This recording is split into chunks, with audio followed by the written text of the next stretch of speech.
noches, amigos de Entre Líneas. La reciente aparición del libro El Poder Brujo, ensayos de polémica y otras tintas de Manuel Caballero dentro de la colección Perspectiva Actual de Monte Ávila Editores ha sido muy bienvenida, de alguna manera.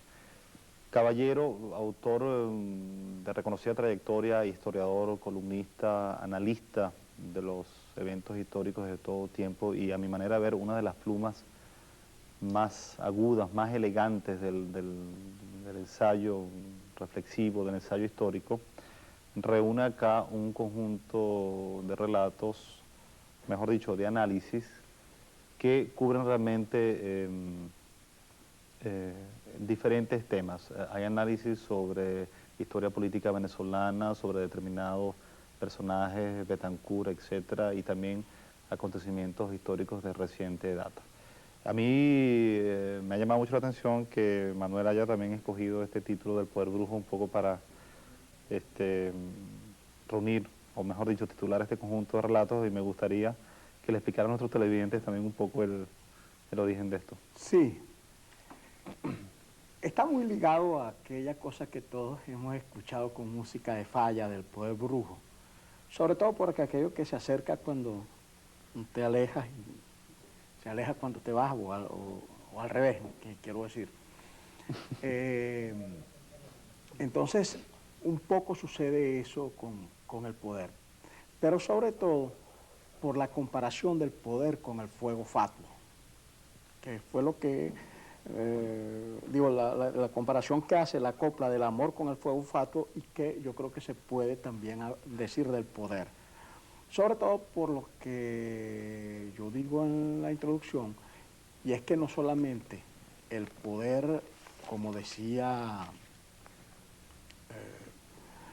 una famosa frase de Lord Acton, sí, que el poder corrompe, sino que el poder se corrompe.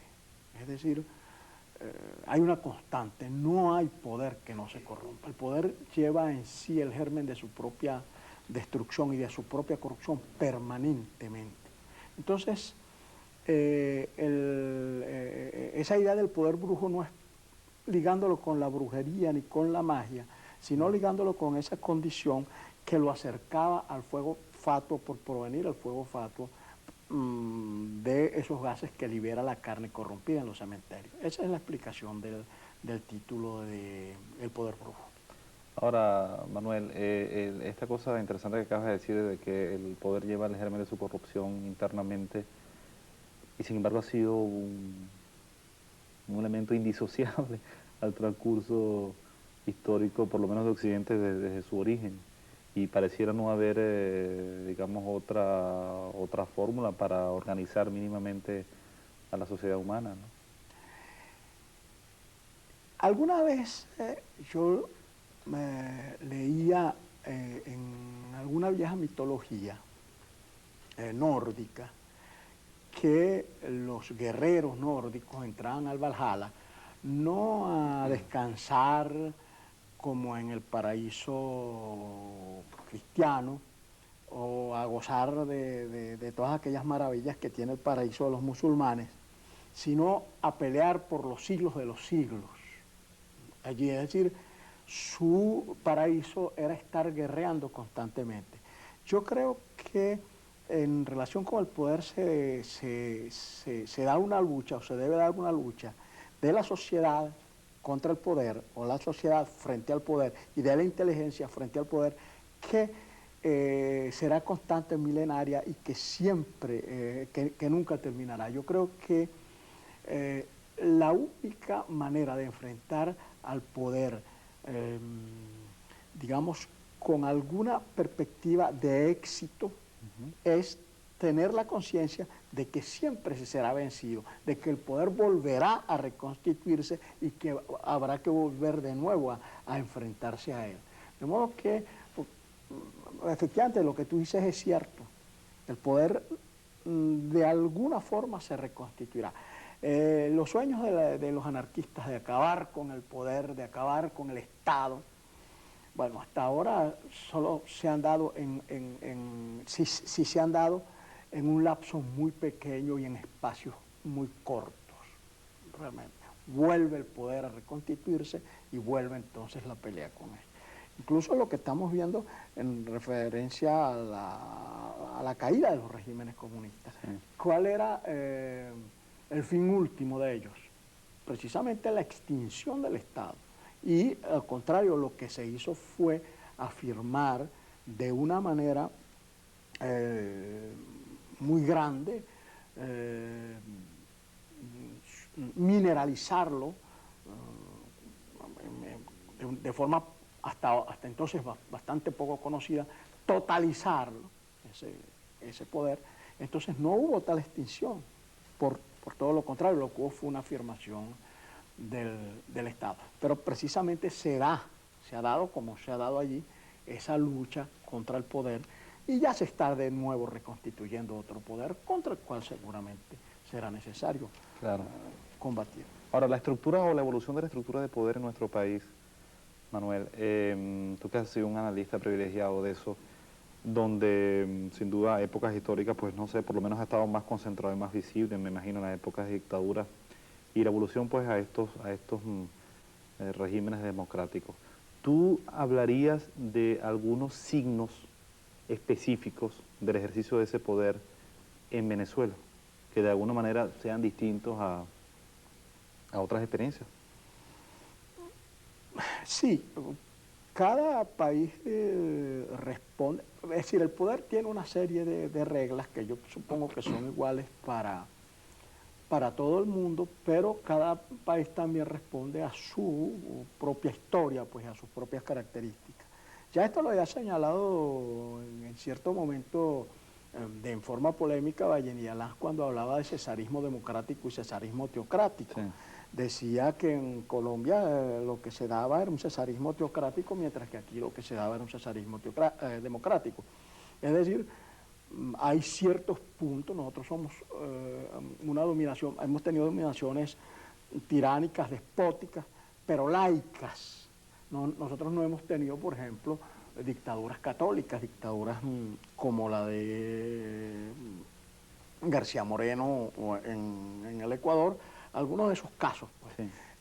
Que se han dado en América Latina, dictaduras clericales que se han dado en América Latina, o dominio de la iglesia, no en dictadura, pero sí en regímenes extremadamente conservadores, como se han dado en Colombia, o, esto te puede parecer asombroso, como en cierto modo se ha dado, se está dando, permanentemente se combate contra ella, pero vuelve a imponerse en los Estados Unidos. En los Estados Unidos la influencia de la iglesia, esta vez no la iglesia católica, aunque también la iglesia católica, pero sobre todo las diversas iglesias protestantes a través del movimiento moral, etcétera, y en algunos estados es bastante poderosa y entonces ha tenido esa característica. Es decir, por ejemplo, el poder en la costa este de los Estados Unidos se ha ejercido de manera diferente que como se ejerce en lo que se llama la Bible Belt, o sea, el cinturón de la Biblia, que es llamado así por la influencia tremenda que tienen las sectas protestantes. Entonces, sí hay efectivamente en Venezuela algunas características, esa es una. Nosotros somos un país laico, bastante laico, y en eso producimos en cierto modo asombro en otros países. En España y en Italia hace poquísimos años que se acaba de establecer el divorcio que nosotros tenemos desde 1904. La laicización del registro civil, la laicización de la vida política en general, la instauración del registro civil, etcétera, etcétera, que nosotros lo tenemos desde los años 70 del siglo pasado. Bueno, en muchas partes de Europa, en los países en principio más adelantados que los nuestros, no han venido a establecerse sino tardísimo en este siglo. Vuelvo, en el caso de Italia es clásico, pues el matrimonio civil se instauró o se acaba prácticamente de instaurar allí, cuando es una cosa que nosotros tenemos en los años 70 del siglo pasado.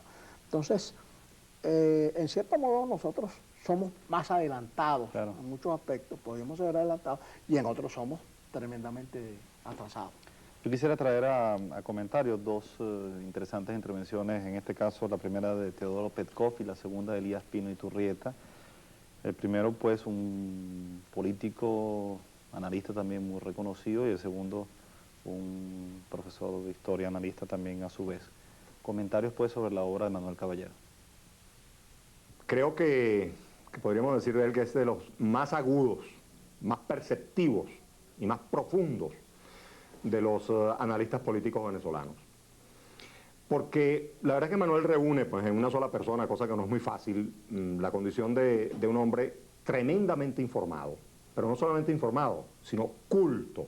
Es un hombre con la dimensión de los conocimientos de Manuel es verdaderamente enciclopédica, desde el punto de vista político, aunque de otro punto de vista también. Pero además Manuel es historiador, es un conocedor de la historia. La ha estudiado, de manera que su análisis político tiene, por lo general, el sustrato de un conocimiento de la experiencia histórica de los hechos, de las circunstancias que analiza, sumamente sólido. Y eso le da entonces a Manuel de verdad la condición de un hombre de rara profundidad, ¿no?, en esta materia. Pero además, Manuel es un analista político también, digamos, de una condición poco frecuente. Manuel es un analista serio y además humorístico, porque Manuel es un hombre que algunas de sus mejores crónicas de tipo político las ha escrito en chercha, las ha escrito bromeando. Y bromeando se permite decir cosas a veces de una enorme importancia y de gran hondura.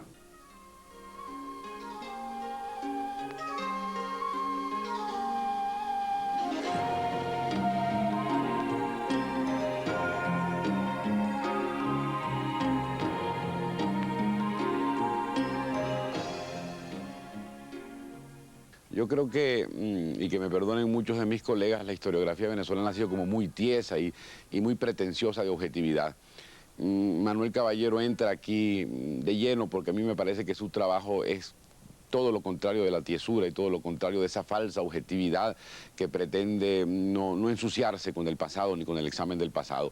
Manuel, con su interés polémico, con su preocupación por los temas calientes y muchas veces con su desenfado, le ha quitado la tiesura a la historiografía venezolana, y yo creo que en ese sentido nos ha hecho un gran servicio a los venezolanos, tanto a aquellos que trabajamos la historia como los que tenemos la obligación de leerla.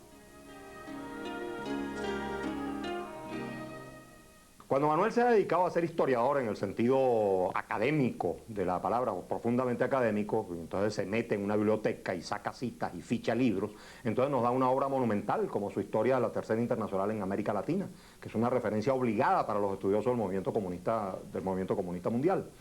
Pero repito, donde yo lo encuentro a él verdaderamente brillante es en el campo del ensayo histórico. Allí el escritor que es, ese escritor de raza que es Manuel Caballero, puede explayarse a su gusto, analizando, articulando distintos aspectos de un mismo fenómeno y presentándonos entonces un cuadro verdaderamente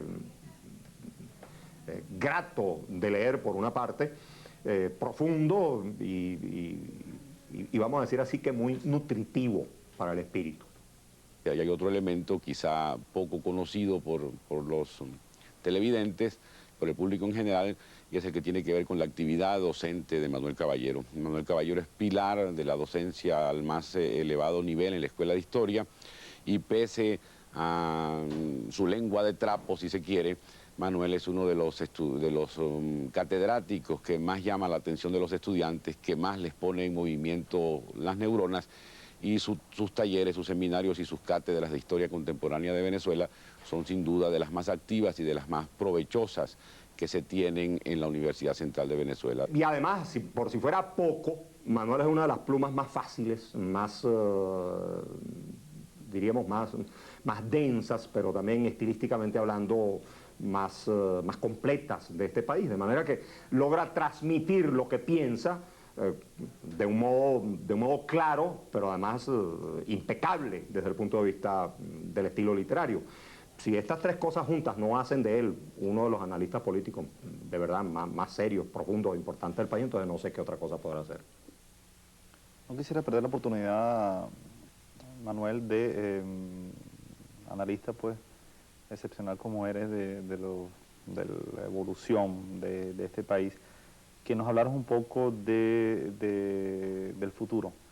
En fin, de cómo ves los cambios últimos que se han producido en el país, cómo ves al país dentro del contexto hispanoamericano o latinoamericano y a su vez en esta especie de reconcentración de poderes o de polos más o menos visibles, donde también uno podría pensar que quedamos un poco como rezagados de la gente que está más, o de los países que están más a la delantera. ¿Qué diagnóstico establecerías tú? En primer lugar, y sin pretender tener dotes adivinatorias, ni mucho menos pretensiones de futurólogo, porque yo creo que si alguien se quedó en ridículo fueron precisamente los futurólogos con todos estos cambios tan bruscos y tan inesperados que ha habido en estos 2 últimos años en la escena mundial, no solamente en la Unión Soviética, incluso la guerra, todos los reacomodos que ha habido, la guerra del Golfo, etcétera, etcétera, y todos los problemas que va a comenzar a haber también ahora en los países industrializados, tanto en Estados Unidos como en Europa, como en la Comunidad Europea, etcétera. Sin embargo, yo pienso que hay que partir de, más que de adivinar lo que está, lo que viene, lo que hay enfrente, lo que hay en el futuro, partir de la realidad y lo que hay en este momento. Y la realidad que hay en este momento, fundamentalmente, es, en primer lugar, la desaparición del concepto de tercer mundo, por lo menos como moneda de cambio político. Lo que no ha cambiado es nuestra condición de país situado por su desarrollo y por sus problemas dentro de lo que siempre se ha llamado tercer mundo. Pero para que haya un tercer mundo se necesitaba que hubiese un segundo mundo. Y al desaparecer ese segundo mundo, entonces, por supuesto, no hay posibilidades de que el tercero también exista. Pero solamente en ese terreno, no quiero decir que los problemas nuestros hayan desaparecido, por eso continúan siendo iguales o se agravan. Lo que quiero decir es que no existe por el momento ese otro polo que nos permitía o que permitía a los países del tercer mundo tener esa o utilizar esa fuerza, utilizar su unidad como moneda de cambio política, podríamos decir.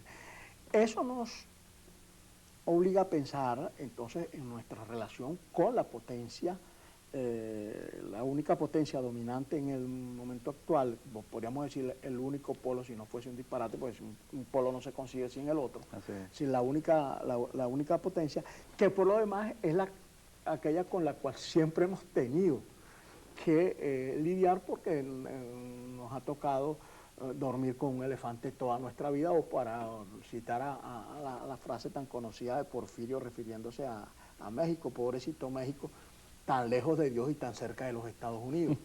Bueno, yo creo que nosotros tenemos que repensar nuestro tipo de relación con los Estados Unidos.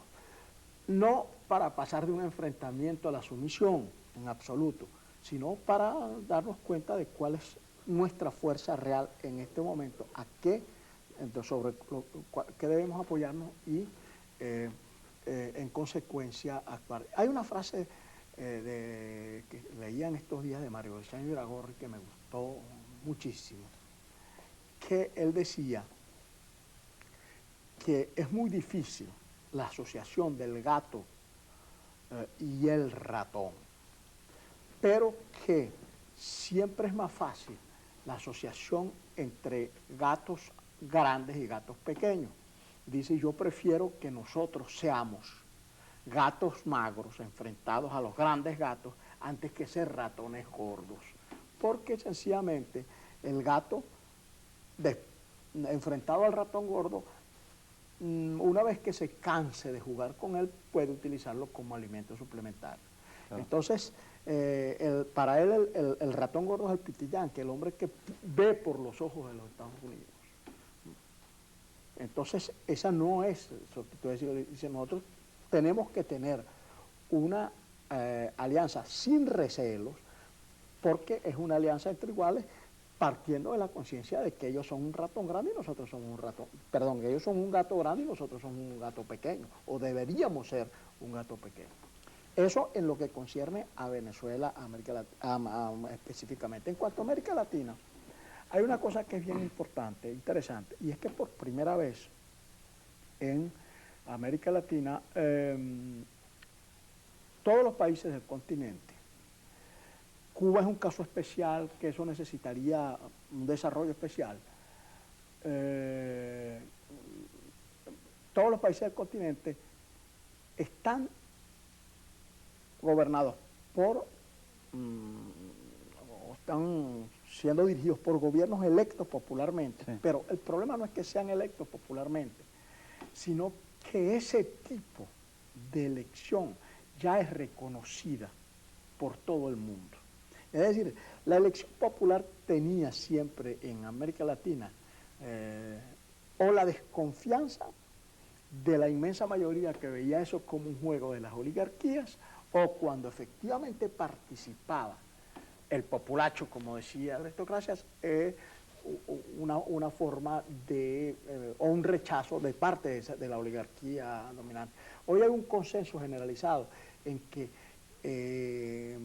esa es la forma aceptada por todo el mundo. Entonces, es la primera vez que en toda América Latina se da ese fenómeno. Y también hay que tomar en cuenta que es tal vez la porción más grande de territorio en todo el mundo gobernados por, dirigidos por gobernantes electos en esa forma. Claro, América Latina siempre se le mira un poco de lado, siempre se le deja un poco de lado, y eso no se le ha dado la suficiente importancia que la cual se le daría si fuese en otro país o en otro continente o en otra dimensión. Pero eso es muy importante, y yo creo que sobre esa base, de la base de algo concreto que tenemos aquí, es también algo que nos sirve para mirar hacia el futuro. Yo lamento, Manuel, que el tiempo se nos vaya tan rápidamente en televisión, porque realmente había otra par de cosas que por lo menos me hubiera gustado tratar, pero desde ya pues tenemos una próxima entrevista pendiente. Vamos a recordarle a nuestros lectores la aparición de El Poder Brujo, ensayos de polémica y otras tintas de Manuel Caballero en la colección Perspectiva Actual de Monte Ávila Editores. Recordemos también un libro fundamental de Manuel, muy conocido en el exterior, que es su estudio sobre la Internacional Comunista y la Revolución Latinoamericana, editado en nuestro país por la editorial Nueva Sociedad. Y en inglés, creo, si no me equivoco, por el Oxford, No, Cambridge University Press. Es un libro, digamos, catalogado como quizás el más importante, el estudio más importante en este tema. Y también Grijalvo, que editó hace unos meses Las Venezuelas del siglo XX, también de nuestro invitado de esta noche. Gracias, Manuel, por tu presencia esta noche con nosotros, y a ustedes los invitamos muy cordialmente, como de costumbre, a una próxima emisión de Entre Líneas en este mismo canal y a esta misma hora. Muchísimas gracias y muy buenas noches.